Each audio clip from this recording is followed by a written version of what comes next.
Bom dia, pessoal, tudo bem? E aí, como é que tá esse período de quarentena, hein?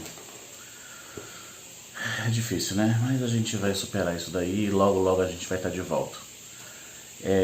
Vamos retomar os nossos estudos. Hoje a gente vai falar sobre arte grega. Desculpe aqui a adaptação, ainda tá tudo meio adaptado, todo mundo está se adaptando, eu estou me acostumando com esse ritmo, vocês estão se acostumando, a gente está se acostumando a fazer os vídeos.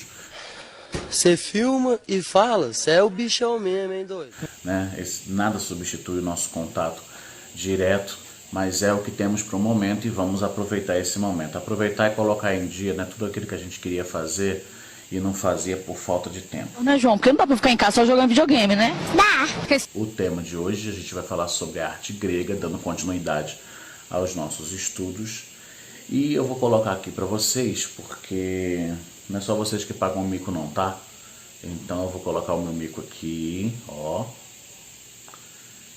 E aí? Ridículo? Legal? Muito bem, eu estou vestido de Dionísio, deus grego do vinho. Hoje não temos vinho não, tá? Hoje é só um cafezinho mesmo, servido. Quero café! Quero café! Quero café! É! Inclusive, quem acertar em que tema está esta caneca vai ganhar uma bala depois que a gente voltar, um chicletinho, um chocolate, que tal? Tá? Um aluno por turma. Pois muito bem. Hoje nós vamos falar de arte grega, por isso que eu coloquei esse miquinho aqui básico, né, que eu faço vocês pagarem, e eu também estou pagando um miquinho sobre arte grega. E primeiro a gente tem que falar sobre um contexto geral da arte grega, né, sobre o grego em si, sobre a Grécia Antiga que a gente está tratando. Lembrando que a Grécia é um país, continua lá na Europa e ela também continuou se desenvolvendo. A gente vai falar da arte da Grécia Antiga. De lá vem, por exemplo, termos que a gente conhece até hoje como democracia. A democracia ela vem de um modelo grego, inclusive a palavra, né? Os gregos influenciam a gente de uma certa forma até hoje, esses gregos antigos. Até hoje a gente fala de Cupido, que nada mais é do que Eros, né? Que era uma representação de uma criancinha com asinhas e que lançava flecha, fazendo com que as pessoas se apaixonassem. Até hoje a gente cita o Cupido, então a gente está remetendo a uma mitologia antiga grega, né? A língua portuguesa ela é muito influenciada com a língua grega. Um monte de palavras que a gente fala tem a ver com os gregos. Vou dar um exemplo para vocês. Quando vocês estão estudando língua portuguesa, radicais gregos, a gente fala, por exemplo, de radicais aeros, de aeronave. Esse aeros tem a ver com o céu, com o aéreo que a gente fala, né? Já vira uma palavra. Autos, de automóvel, automático, tem a ver, vem de palavra grega. Bios, que a gente estuda biologia, biografia, tudo isso tem a ver com bios, que vem de vida do grego, ou geo, que vem de terra, de mundo, geografia, geologia, estuda justamente o planeta. Alguém chuta aí uma palavra que tenha micros, por exemplo, microscópio, micróbio, são palavras de origem grega. A numeração que a gente usa para tetra, para penta, para hexa, todos eles têm a ver com o grego também. A palavra democracia, em si, ela é formada por duas partes gregas. Uma é demos, que quer dizer povo, e a outra é kratos, que quer dizer poder. Então a democracia é o poder do povo, ou o povo no poder, com seu significado em linha, assim, ao pé da letra. Veja bem, olha como nós somos influenciados pelos gregos. E a filosofia grega? Vamos falar sobre dois personagens da filosofia, que é o Platão e o Aristóteles.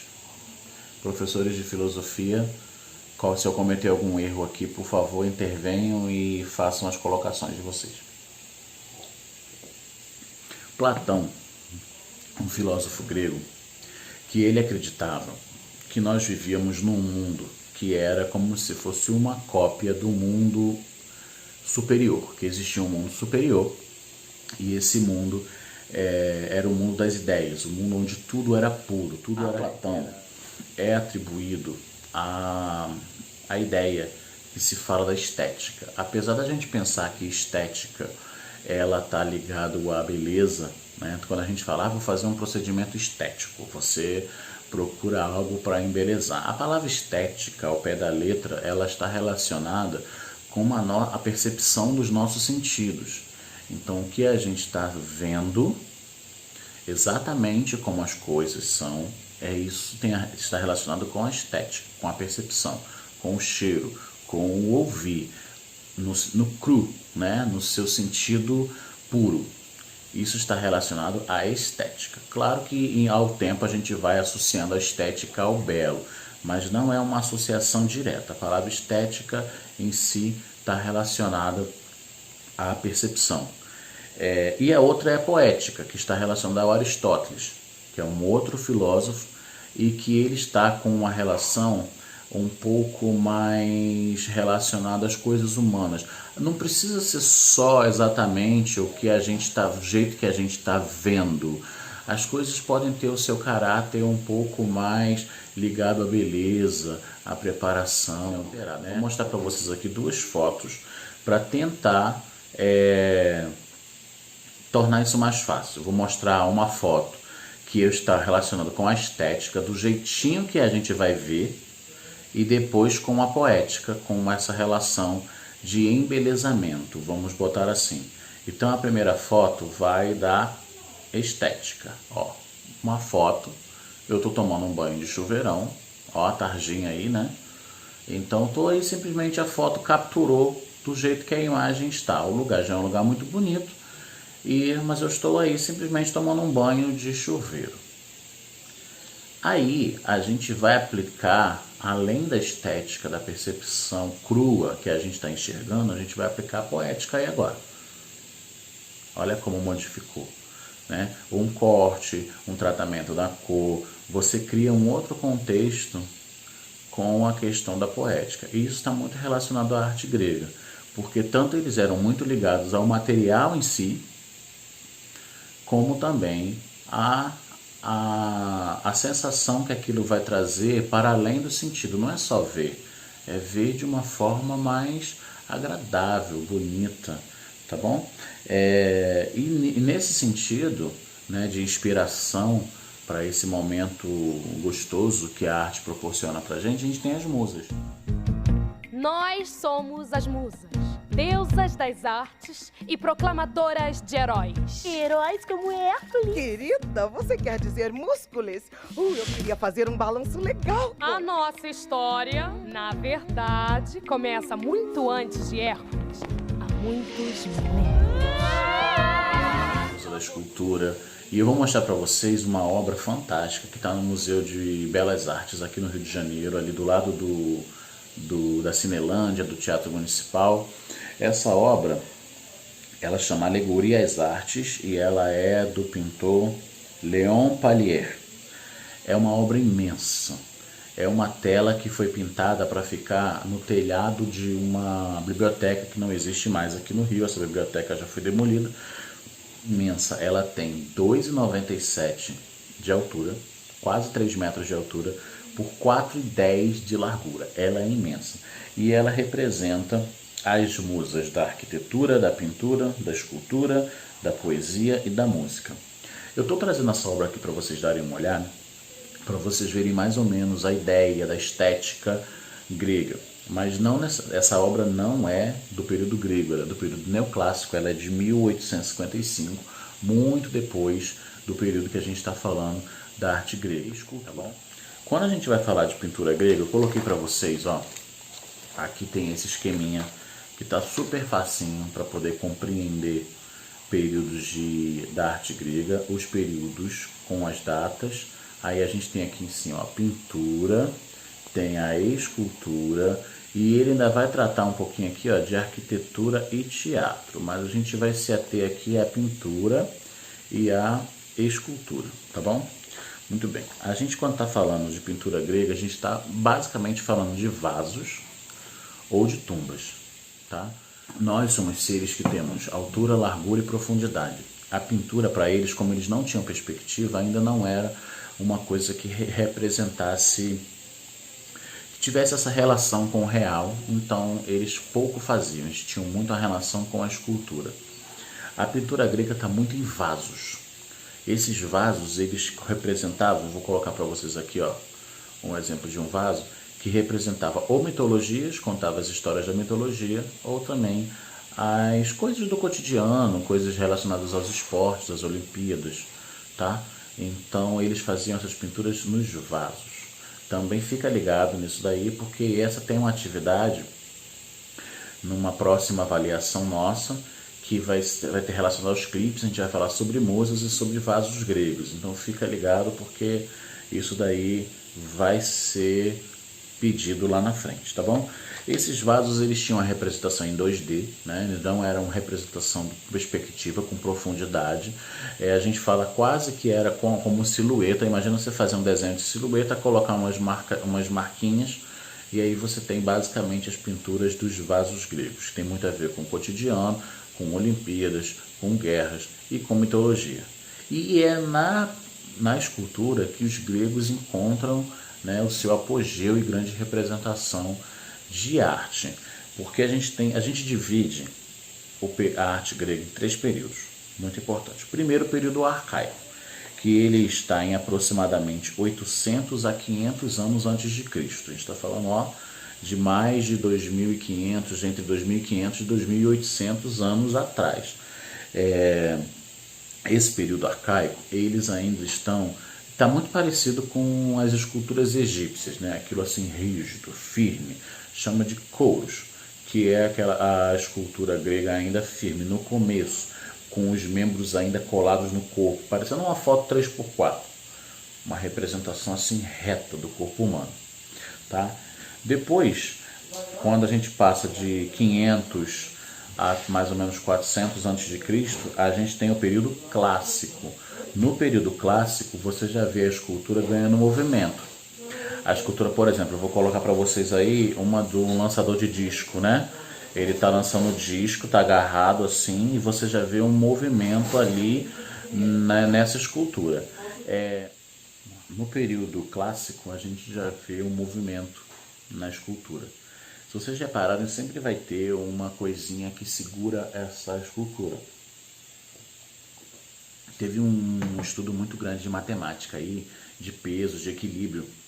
Porque imagina, você está fazendo a escultura toda bonitona, no final ela quebra porque não teve uma questão de equilíbrio, né? A escultura tomba porque ela não tinha uma sustentação. E aí vocês vão perceber que no período clássico sempre tem uma coisinha que sustenta. Tá, uma coisinha colada no pé, uma coisinha que dá o equilíbrio. Depois, esse período clássico, ele tem muito a ver com a mimesis, com a cópia, né? Com a representação mais próxima do real possível para aquele momento. E aí no período helenístico o negócio explode de uma vez, né? O período helenístico a gente está falando já de 400 anos antes de Cristo até aproximadamente 146, 145 anos antes de Cristo. E esse período helenístico aí já tem uma variedade de temas muito grande. Dá uma olhada nessa escultura aqui, ó, Laoconte com seus filhos. Veja se tem algum limite para essa representação, né? Você vê muito movimento de todos os personagens, né? Você vê expressões nos rostos. No período clássico, no período helenístico, tudo é muito, né, Mona Lisa, assim. E nesse período já tem, no período helenístico já tem muito movimento, já tem... Não sei! Mas só tá com cheiro de álcool. Não sei! Você está sentindo? Tô. Problema? Então vamos lá, olha só. Eu vou deixar para vocês aqui uma explicação sobre as nossas avaliações. A gente vai tentar manter o mesmo esquema das avaliações. Todas as aulas geram atividade prática e todas as atividades práticas juntas, elas vão somar uma das nossas notas. Uma outra avaliação que nós vamos fazer é uma atividade de clipes. Eu já devia ter comentado com vocês que a gente vai ver uns clipes.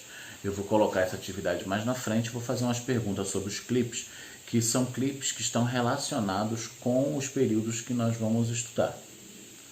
E a nossa avaliação prova, eu estou formulando um jeito de que ela fique mais intuitiva, que tenha umas perguntas, vocês tenham como responder online e eu receber isso daí de forma mais organizada, tá bom? Eu estou formulando, talvez eu use o Google Drive, que é uma plataforma que a gente consegue colocar umas perguntas, vocês vão respondendo as perguntas e depois eu recebo tudo isso com o nome direitinho. Muito bem, aqui embaixo vai para vocês o quadro, tá? Com esse esquema mental aqui super fácil sobre a arte grega.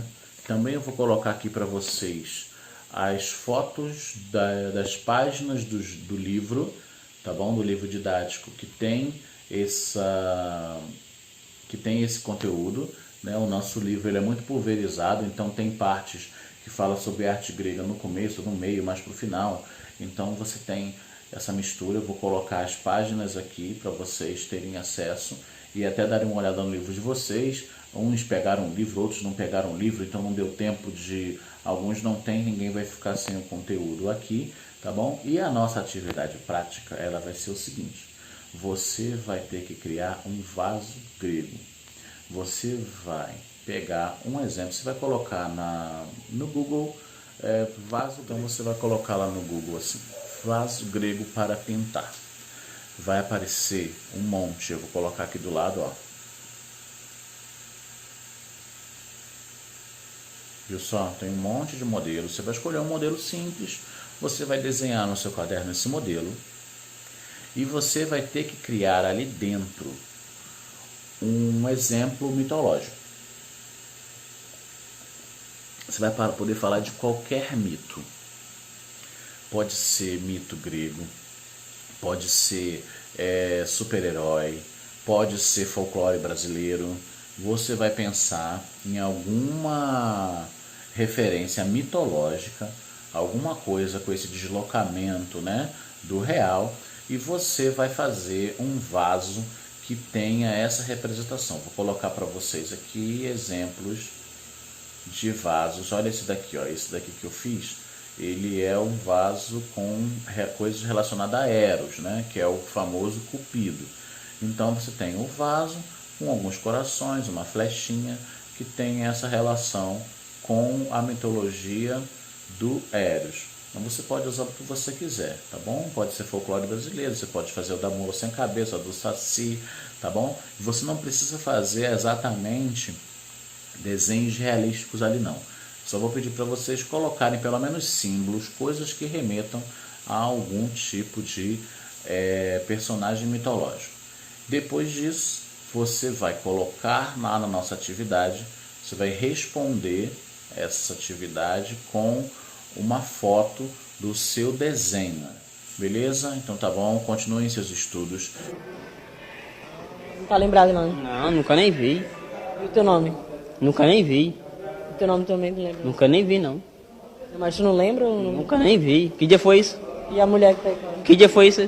Tá bom? E agora eu finalizo o vídeo com memes, porque isso facilita a beça para a gente não perder da memória as nossas ideias, tá bom? Um abração, um beijão, até a próxima aula.